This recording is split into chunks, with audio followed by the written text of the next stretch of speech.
하나님의 말씀 창세기 44장 16절 한 절만 봉독하겠습니다. 유다가 말하되 우리가 내 주께 무슨 말을 하오리이까? 무슨 설명을 하오리이까? 우리가 어떻게 우리의 정직함을 나타내리이까? 하나님이 종들의 죄악을 찾아내셨으니 우리와 이 잔이 발견된 자가 다 내 주의 노예가 되겠나이다. 아멘. 이 시간에는 요셉을 울린 유다의 희생이라는 제목으로 은혜 나누겠습니다.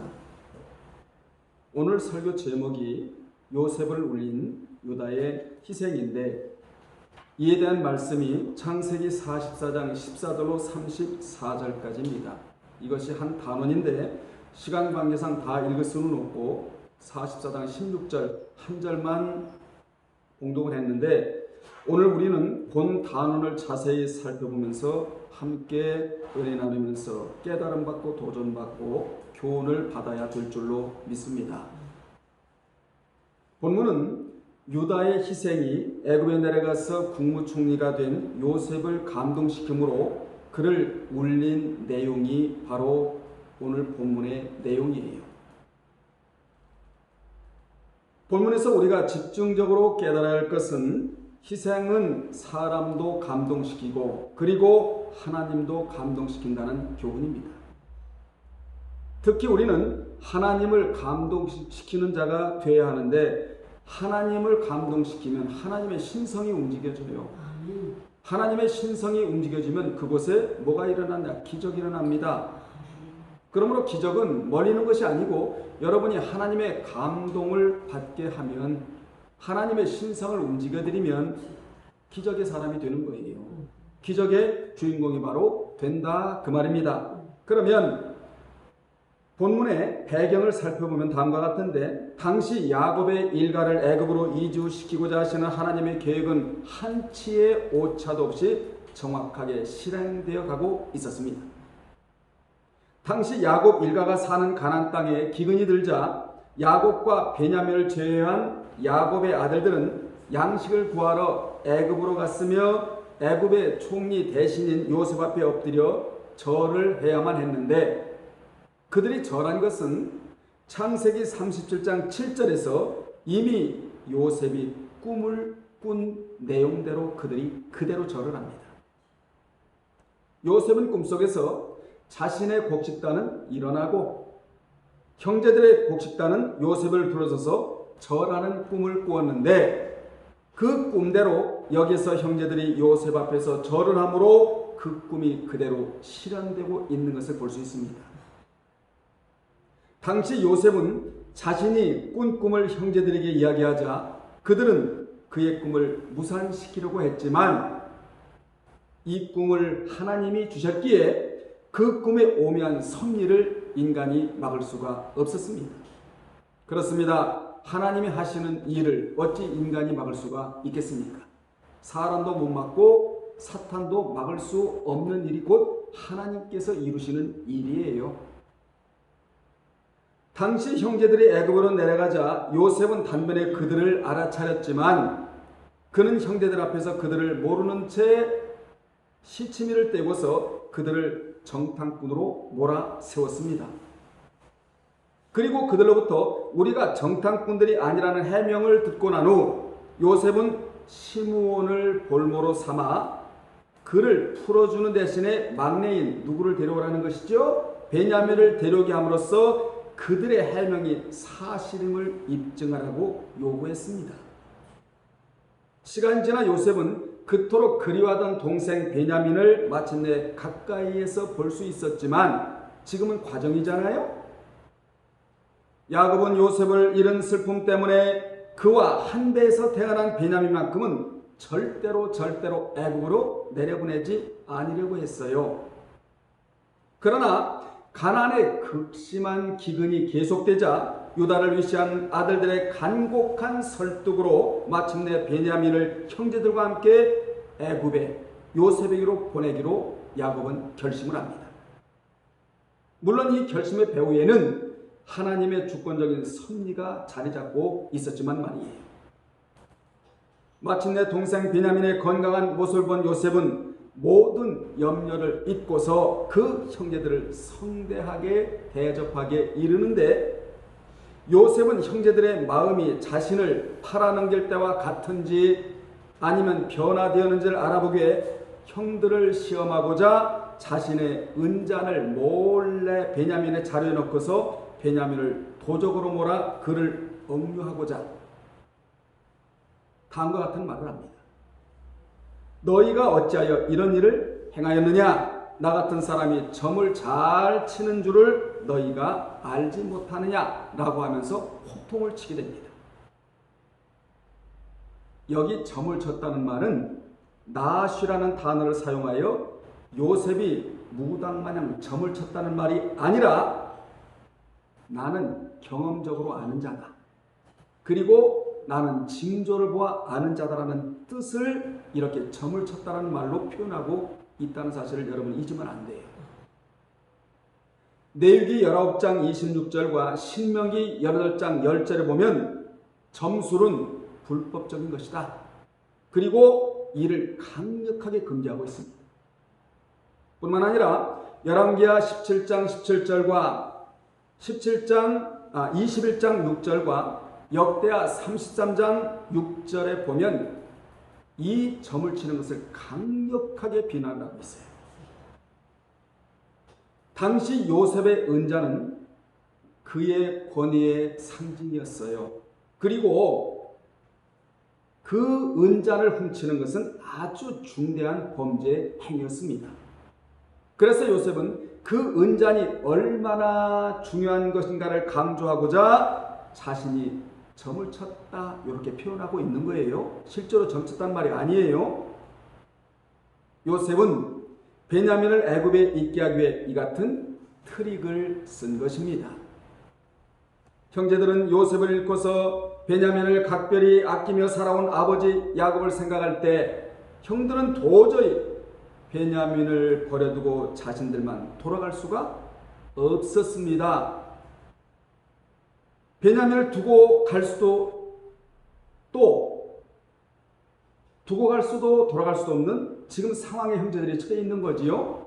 이때 유다가 요셉에게 희생적 탄원을 올리기를, 주의 종이 내 아버지에게 아이를 담보하기를 내가 이를 아버지께로 데리고 돌아오지 아니하면 영영이 아버지께 죄짐을 지리다 하였사오니 이제 주의 종으로 그 아이를 대신하여 머물러 있어 내 주의 종이 되게 하시고 그 아이는 그의 형제들과 함께 올려 보내소서. 그 아이가 나와 함께 가지 아니하면 내가 어찌 내 아버지께로 올라갈 수 있으리까? 두렵건대 제가 내 아버지에게 미침을 보리이다. 무슨 말입니까? 베냐민을 데리고 가나안으로 올라가지 아니하면 아버지 야곱이 미쳐버린다, 이런 말을 해요. 누가요? 유다가.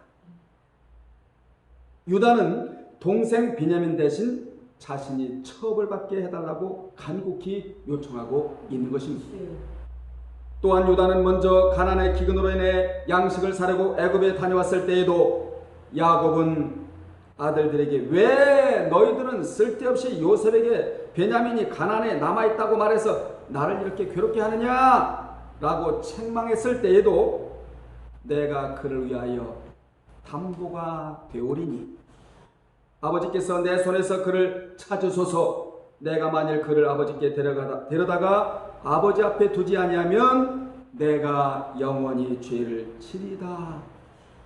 아버지가 빨리 결정을 내리셨다면 우리가 벌써 2번은 다녀왔을 것이라고 하면서 내가 형제들을 대표해서 희생양이 되겠다. 내가 형제들을 대표해서 희생하는 자가 되겠다고 창세기 43장 9절로 10절에서 밝히고 있습니다. 이같이 유다는 아버지에게 한 약속을 지키기 위해 요셉 앞에서 베냐민 대신에 자기가 종으로 남아 있겠노라 라고 말했던 것입니다. 이같이 유다는 자신이 한 말은 모두 책임지겠다고 하면서 요셉에게도 내가 종이 되겠다고 했는데 이 말에 요셉이 감동을 받아 나중에 울어버려요. 여러분, 요셉은 주님을 상징하는 인물이잖아요. 그러므로 오늘 말씀을 들으시고 여러분은 주님의 마음을 감동시키는 자들이 되시기를 바랍니다. 그럼 뭐가 일어난다고요? 기적이 일어나고 그런 자는 기적의 주인공이 된다는 교훈을 우리 본문에서 받아야 돼요. 이로써 요셉은 그들이 과거의 잘못을 진정으로 뉘우치고 있다는 사실과 또한 아버지 야곱과 베냐민에 대한 그들의 애정이 남다르다는 것을 그대로 입증을 합니다. 그렇다면 요셉을 울린 유다는 구체적으로 어떤 사람이었는가? 첫째로 그는 희생할 줄 아는 사람이었습니다. 창세기 44장 33절에 보면 이를 알 수 있는데 우리 성경에는 청컨대가 나오지 않지만 원문에는 서두에 청컨대가 있어서 청컨대 이제 주의 종으로 그 아이를 대신하여 머물러 있어 내 주 요셉의 종이 되게 하시고 그 아이는 그의 형제들과 함께 올려 보내소서라고 하여 그는 희생의 사람이라는 것을 우리로 하여금 알게 합니다. 이같이 유다는 내가 내 주의 종이 되겠나이다라고 하여 자신이 희생양이 되겠다고, 내가 희생하겠다고 이렇게 요청을 해요. 오늘날 교회마다 안타까운 문제가 있습니다. 그것이 뭐냐? 희생하는 자가 점점 줄어들고 있다는 사실이에요. 교회와 가정은 절대로 그냥 세워지는 곳이 아니라 희생하는 자가 있어야 세워지는 곳이 바로 교회와 가정이에요. 교회와 가정은 절대로 그냥 세워지지를 않아요. 희생하는 사람이 있어야 세워진다는 것이 성경이 주는 교훈입니다. 그래서 희생의 희나 생은 모두 제사 지낼 때 사람 대신에 사용하는 소나 양 등의 살아있는 짐승을 말할 때 쓰는 단어가 희생이에요. 그래서 구약의 희생 제사에는 반드시 소나 양이 제물로 바쳐지게 되는 것입니다. 우리가 죽어야 할 자리에 누가 희생한다는 것이죠? 소나 양이나 짐승이 우리 대신에 희생한다. 그래서 희생이란 단어가 제사 드릴 때 쓰이는 단어로 성경에 들어오는 거예요. 따라서 희생이란 제사에 바쳐진 희생물이 된 소나 양이 주인 대신에 바쳐진 것처럼 희생은 남이 못하는 것을 하는 것이요, 남이 하기 싫은 것을 하는 것이 희생입니다. 즉 남을 위해 자신을 내놓는 것을 말해요. 결코 쉬운 것은 아니에요. 그래도 우리는 하나님의 마음을 감동시켜야 될 자이기 우리는 희생하는 자가 되어야 합니다. 그러므로 교회나 가정은 희생하는 자들에 의해 세워지게 되는데 사실 봉사도 결국은 희생에서 나오고 헌신도 결국은 희생에서 나오게 되는 것입니다. 실례로 누가복음 2장 36절에 보면 안나라는 여인이 나오잖아요. 안나라는 여인의 삶의 배경이 나오는데 그는 약 14세에 결혼하여 남편이랑 7년 동안 살다가 과부된 지 84년이 되었으니 약 105세쯤 되는 여인이었습니다. 이처럼 많은 나이에도 불구하고 그녀는 성전을 떠나지 않고 주야로 뭐하며? 금식하며 또 뭐했다고 성경은 밝히고 있죠? 기도하며 하나님을 섬긴 여인이었다. 이렇게 성경은 증언합니다. 이는 그녀가 철저한 헌신과 희생의 삶을 살면서 메시아 대망 사상을 갖고 있었다는 것을 우리로 하여금 알게 합니다. 그녀는 오직 메시아만이 그녀와 이스라엘의 가슴에 수십 년 동안 맺혀있던 응어리를 풀어줄 수 있는 위로자가 된다고 확신을 했어요. 즉 예수가 메시아임을 확신했던 것입니다. 특히 그녀는 어떤 사람이었느냐? 성경은 이렇게 말씀합니다. 감사의 사람이었다. 여러분 감사할 조건이 있습니까? 한번 찾아보세요. 14살에 결혼하여 7년 동안 남편이랑 살다가 84년 동안 과부가 됐다고요. 감사할 조건이 있습니까? 그런데 그녀는 어떤 여인이느냐? 성전을 떠나지 않았다. 주야로 금식하며 기도했다. 그리고 하나님을 섬기면서 희생했다. 그러면서 그녀는 감사의 여인이었다고 성경에서 말씀하고 있는 것을 볼 때 그는 한마디로 말하면 희생의 사람이었다. 사랑하는 여러분들, 희생하는 사람은 입에 감사가 붙어 있습니다. 절대로 원망하지를 않아요.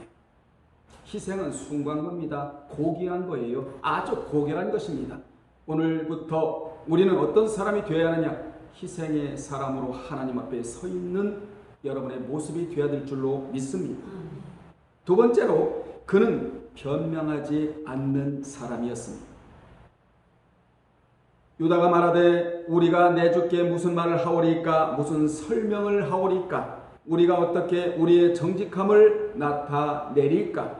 하나님이 종들의 죄악을 찾아내셨으니 우리와 이잔이 발견된 자가 다 내 주의 노예가 되겠나이다 라고 하여 그는 자기 죄에 대하여 변명하려 하지 않고 인정할 줄 아는 사람이었다 그 말이에요. 지은 죄는 변명해서는 안 되고 지은 죄는 자백을 해야 됩니다. 그래야 용서를 받을 수가 있습니다. 자백해야 용서를 받을 수가 있는데 어떻게 자백해야 하느냐? 솔직히 자백을 해야 돼요. 하나님 앞에서. 그러니까 우리도 유다처럼 죄를 안 짓고는 살아갈 수가 없지만 죄를 지었을 경우에는 솔직히 그 죄를 인정하고 자백하여 용서를 받아야 한다는 교훈이에요. 털어낼 수 있다는 것이 얼마나 축복입니까? 죄의 무게가 굉장히 무거워요. 물론 의의 무게도 무겁지만 의의 무게는 영적인 무게이고 죄의 무게는 이거는요 망할 무게이기 때문에 우리는 이걸 털어낼 줄 알아야 돼요. 무엇으로? 솔직히 인정하면서 자백함으로. 아멘. 세 번째, 그는 책임감이 있는 사람이었습니다. 유다의 형제들이 다 있었는데 그는 단독으로 나서서 자신이 책임을 지겠다고 야곱에게 다음과 같이 말을 했는데 내가 그를 위하여 담보가 되오리니 아버지께서 내 손에서 그를 찾으소서. 내가 만일 그를 아버지께 데려다가 아버지 앞에 두지 아니하면 내가 영원히 죄를 지리다.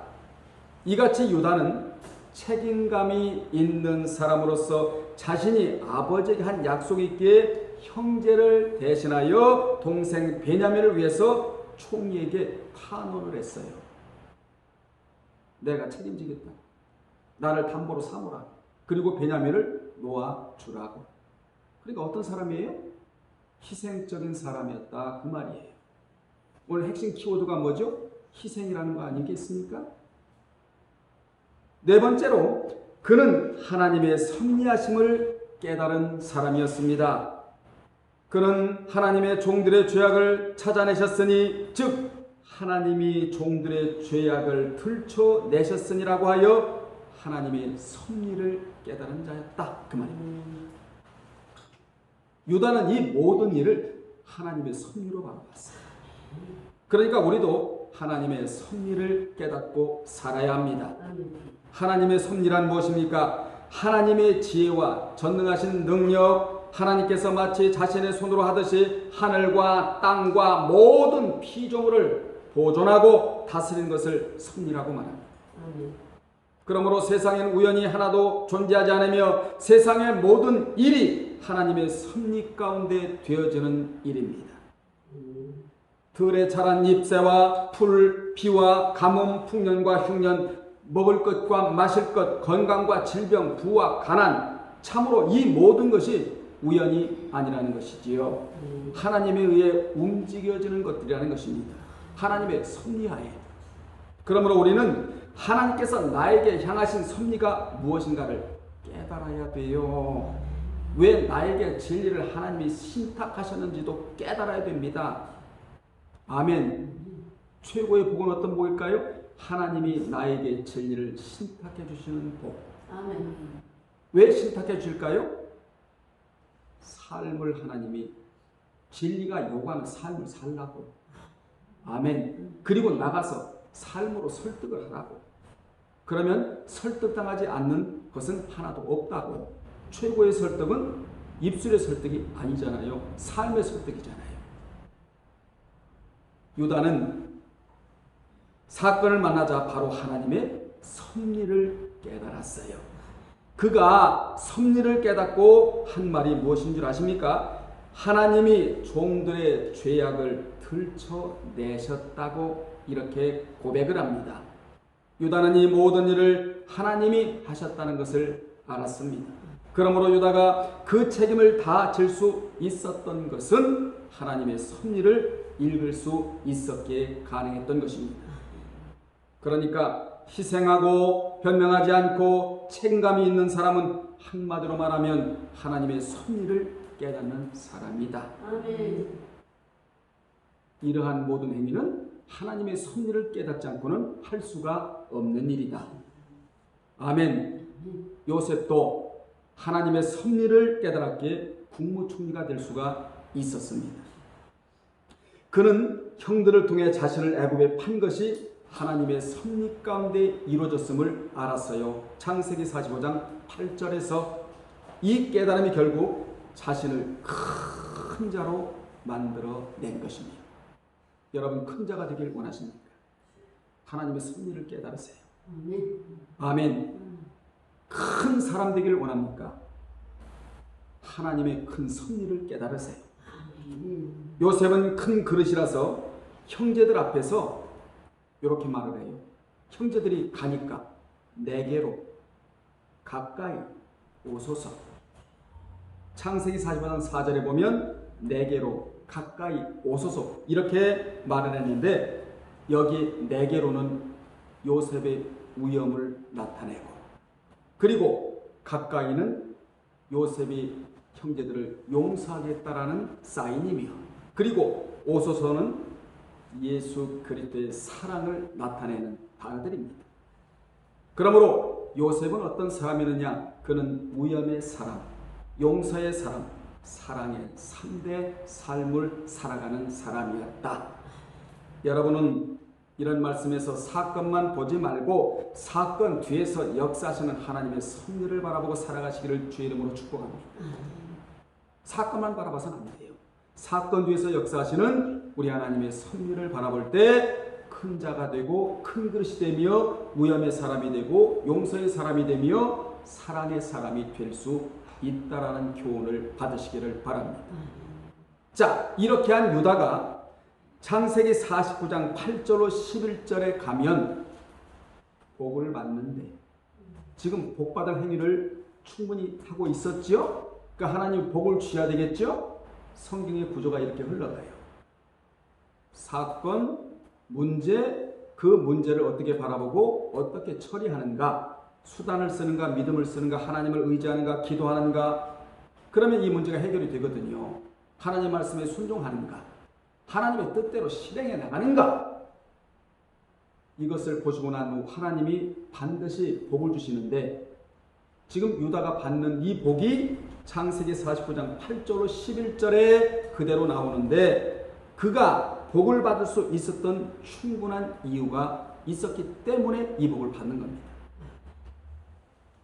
하나님은 자기 희생적이고 헌신적인 삶을 사는 자에게는 반드시 유다가 받았던 복을 주시겠다라는 것이에요. 하나님은 희생하고 변명하지 않고 책임감 있고 섭리를 깨달은 자에게는 반드시 그에 맞는 복을 주시겠다라는 말씀입니다. 실로 유다는 야곱의 그 어떤 아들들보다도 풍성한 축복을 받았습니다. 그가 이처럼 복을 받을 수 있었던 것은 결코 우연한 일이 아니었어요. 그가 이와 같이 크고 놀라운 축복을 받은 것은 가족에 대한 그의 희생적이고 헌신적인 삶에 대한 하나님의 보상이었습니다. 실로 그는 결정적인 순간마다 희생적이고 헌신적인 태도로 가족들을 위기에서 구하고 하나님의 구속사에서 중요한 역할을 수행했던 인물이었습니다. 우선 그는 요셉을 죽이려는 형제들을 설득하여 요셉을 살림으로써 훗날 이스라엘을 애굽으로 이주하게 하는 결정적인 역할을 수행했고, 당시 요셉의 형제들이 앉아서 음식을 먹다가 멀리 이스마엘 장사꾼이 길앗에서 오고 있는 것을 발견했을 때 유다는 요셉을 죽이지 말자, 그리고 이스마엘 상국에게 팔자, 이렇게 제안한 자가 유다예요. 그는 요셉을 죽이지 말고 차라리 다른 데 팔아넘기는 것이 죽이는 것보다 낫다, 이렇게 설득을 했다, 그 말입니다. 창세기 37장 26절에 보면 뿐만 아니라 형제들의 제2차 애굽 방문 때에는 기근으로 가족들이 굶어 죽게 되었는데 야곱이 베냐민을 데리고 애굽으로 내려가는 것을 허락하지 않자 자신의 생명을 담보로 내어놓고 야곱의 허락을 얻어냄으로써 가족들을 기근으로부터 구한 자가 바로 유다였습니다. 또한 요셉의 은잔 시험으로 베냐민이 평생 애굽의 노예가 될 위험에 처하게 됐을 때에는 자신이 베냐민을 대신하여 애굽의 종이 되기를 자청하면서까지 베냐민을 놓아줄 것을 간곡히 요청하므로 요셉과 형제 간의 대화를 이루는 결정적인 역할을 한 자가 바로 유다였습니다. 바로 이러한 태도가 유다로 하여금 다른 모든 형제들보다 더욱 풍성한 축복을 받게 한 것입니다. 더 나은 복을 받게 된 것이죠. 이처럼 자기 희생적이고 헌신적인 삶을 사는 사람들에게는 이러한 축복이 있을 것이다. 여러분, 이 복을 받아야 될 줄로 믿습니다. 그렇다면 유다에게 주어진 복은 구체적으로 무엇입니까? 첫째, 형제의 찬송이 되는 복을 받았어요. 창세기 49장 8절에 보면 유다의 이름 자체가 찬송이라는 뜻이거든요. 그 이름의 의미대로 그는 형제들의 칭찬을 받았으며 아버지 야곱의 축복을 받았는데 그 축복을 받은 대로 그대로 이루어졌다는 사실입니다. 이 축복은 그냥 주어진 것이 아니고 가족들을 사랑하고 희생적으로 섬긴 결과였다는 것이에요. 아멘. 가정은 그냥 세워지지 않잖아요. 반드시 희생하는 사람이 있어야 가정이 올바로 세워지고, 교회도 마찬가지, 어느 집단도 마찬가지고, 사회도 마찬가지고, 국가도 마찬가지입니다. 오늘날에 어떤 사람들이 빠져나가죠? 희생하는 사람들이 점점 빠져나간다는 것이 이게 가장 큰 문제예요. 두 번째, 내 손이 내 원수의 목을 잡는 복을 받았습니다. 이는 유다의 손이 유다의 원수의 목 안에 있게 될 복인데, 유다의 손이 원수의 목을 잡을 것이라는 복이 바로 유다에게 주어진 복 아닙니까? 이같이 유다의 손은 능력의 손이라서 원수의 등도 잡고 도망치는 원수를 추격하게 될 것이라는 그런 의미예요. 여러분의 손이 어떤 손이 되어야 되죠? 능력의 손이 되어야 합니다. 기도할 때 아버지여 내 손이 능력의 손이 되기를 원하나니, 이 능력의 손이 되기 위해서는 하나님이 여러분의 손을 만져주셔야 됩니다. 우리 하나님의 손은 안전의 손이요, 축복의 손이요, 보장의 손이요, 능력의 손이요, 치유의 손이요, 강건의 손이요. 아멘. 기적을 만들어내는 손이 하나님의 손이거든요. 그래서 그 하나님의 손이 여러분 머리 위에 얹어져 있어야 하고, 아멘. 그리고 내 손을 잡아주셔야 되는 거예요. 지금 유다의 손이 어떤 손이냐? 보통 손이 아니고 능력의 손이고 원수의 등을 잡는 손이 된다는 것. 이 복을 받으라는 것이죠. 왜냐하면 우리가 일하는 데 있어서 손이 얼마나 중요한지 몰라요. 모든 재능도 다 손에서 나오잖아요. 그러니까 내가 이걸 만지면 여기 기적이 일어나야 된다 이 말이에요. 아멘. 이렇게 야곱이 예언한 대로 유다의 후손인 다윗과 솔로몬이 주변의 원수들을 물리치고 영토를 확장함으로 1차적으로 이루어졌고, 사무엘하 5장 1절로 2절에 이루어졌어요. 1차적으로. 그리고 궁극적으로는 유다의 혈통을 타고 이 땅에 오신 예수 그리스도께서 원수 사탄의 세력을 물리치심으로써 2차적으로 그대로 성취가 됩니다. 요한복음 16장 33절에 너희가 세상에서 환난을 당하나 뭐하라? 담대하라. 내가 세상을 이기온다. 주님이 이겨 놓으신 세상, 우리도 이길 수가 있다라는 것이죠. 여러분은 생각으로도 이기시길 바라고, 손으로도 이기시길 바라고, 발로도 이기시길 바라고, 사고로도 이기시길 바라고, 무조건 이겨야 돼요. 왜냐? 주님이 이겨 놓으신 세상이니까 말이에요. 세 번째, 내 아버지의 아들들이 내 앞에 절하는 복입니다. 이 예언대로 1차적으로 유다지파 출신 다윗이 왕으로 즉위하였고 그 후손들이 왕위를 계승함으로써 이루어졌고 1차적으로, 2차적으로는 유다의 혈통을 받아 다윗의 자손으로 오신 예수 그리스도께서 하늘과 땅의 모든 권세를 가지고 온 세상을 통치하실 것을 가리키는데 이미 이루어졌어요. 아멘. 그러니까 야곱이 아들들을 축복해 놓은 대로 이 세상은 그대로 돌아가고 있다예요. 네 번째, 사자 새끼가 되는 복입니다. 백수의 왕 사자는 몹시 위험이 있을 뿐만 아니라 무섭고 사나운 동물인데, 따라서 군대에서 용사를 묘사할 때 사자라는 그런 표현을 쓰고 정복자를 묘사할 때도 쓰며 승리하는 이스라엘을 묘사할 때도 주로 사자의 이미지를 사용합니다. 여기서 유다를 사자 새끼로 표현한 것은 유다의 후손들이 장차 승리자 혹은 정복자가 될 것이라는 예언이에요. 아멘. 여러분은 정복을 당하는 자가 되면 안 됩니다. 정복자가 되어야 되죠. 지배를 당하는 자가 돼서는 안 되고 지배하는 자가 되어야 돼요. 그래서 성경은 미래에 용맹한 승리자를 예언할 때 사자 새끼라고 이렇게 표현을 합니다. 이 같은 유다는 독보적인 힘을 계속 갖게 될 것이라는 예언대로 지금도 유다의 혈통에서 예수 그리스도가 탄생하셔서 그분이 하늘과 땅의 모든 권세를 거머쥐고 지금도 역사하시고 그 권세, 능력을 우리에게 이양하셔서 얼마든지 우리로 하여금 사용할 수 있도록 제도화를 만들어 놓으셨다 그 말이에요. 아멘. 아멘. 다섯 번째, 홀이 유다를 떠나지 않는 복입니다. 이는 유다 지파가 계속적으로 왕권을 계승할 것이라는 예언인데, 이 예언대로 다윗과 솔로몬 시대를 거쳐 남유다가 바벨론에 의하여 멸망하기까지 유다의 후손들이 주님이 오실 때까지 통치권을 이어감으로 성취가 됐습니다.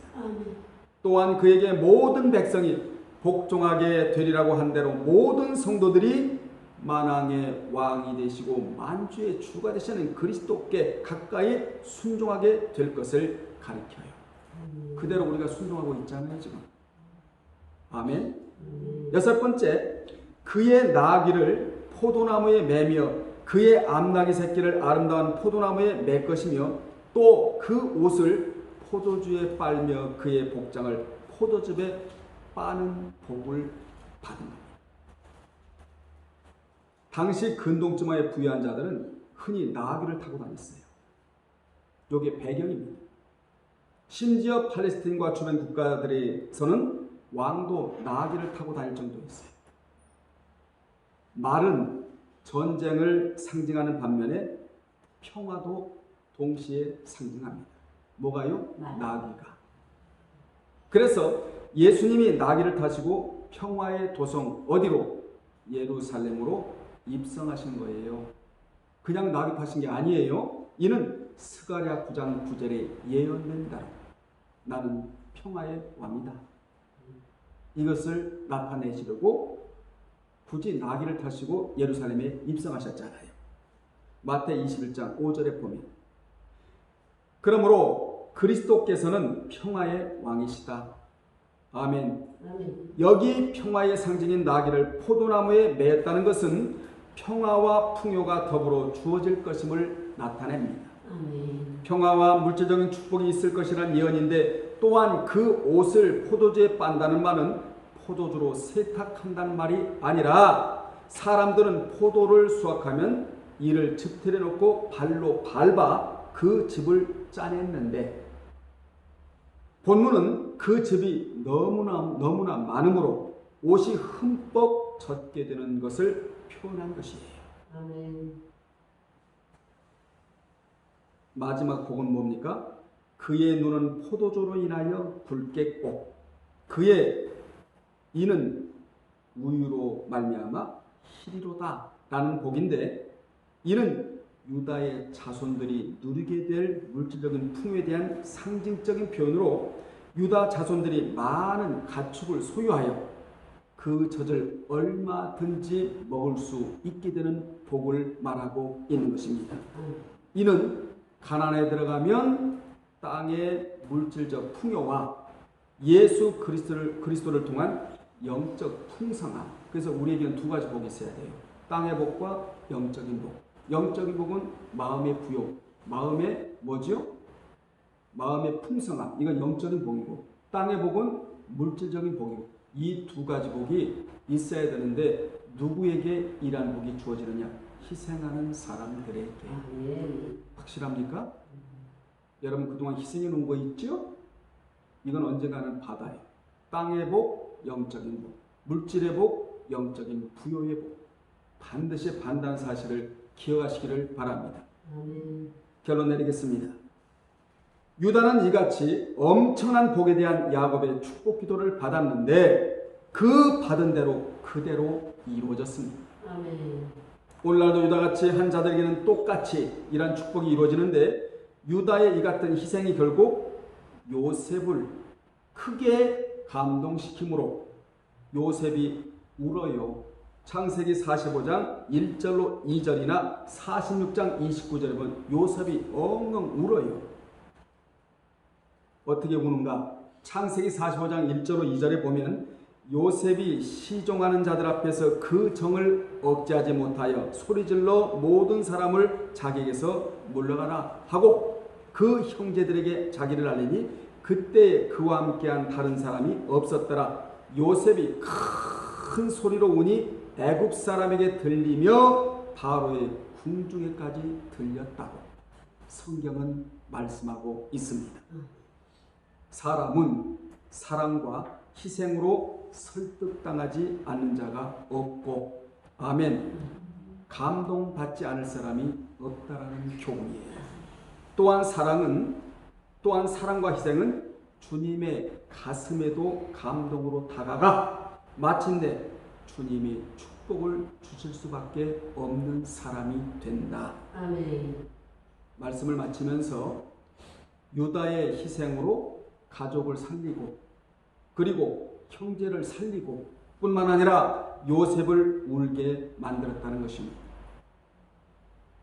희생은 이렇게 인간의 내면을 울려요. 하나님의 가슴을 울리고 앞으로 희생할 때마다 이러한 지식이 여러분에게 있기를 바랍니다. 아멘. 그러므로 희생은 이렇게 위대한 것입니다. 유다가 애굽의 국무총리를 울렸고 이 희생에 요셉이 자기 신분을 형제들과 아비 앞에서 그대로 밝힙니다. 우리도 유다같이 사람도 감동시키는 자가 되어야 하고 그리고 우리 주님도 감동시킬 수 있는 자가 된다면 하나님이 유다에 주신 이 몇 가지? 5가지 축복이 여러분에게 그대로 있을 줄로 믿습니다. 기도하겠습니다.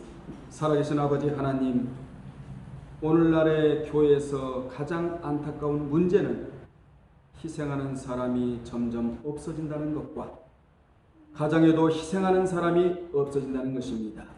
오늘 희생에 대해서 다시 한번 배웠사오니 우리 모두 희생하는 사람이 되어 하나님이 유다에게 주신 이 5가지 복의 주인공들이 다 되게 도와 주옵소서. 예수님의 이름으로 기도합나이다. 아멘.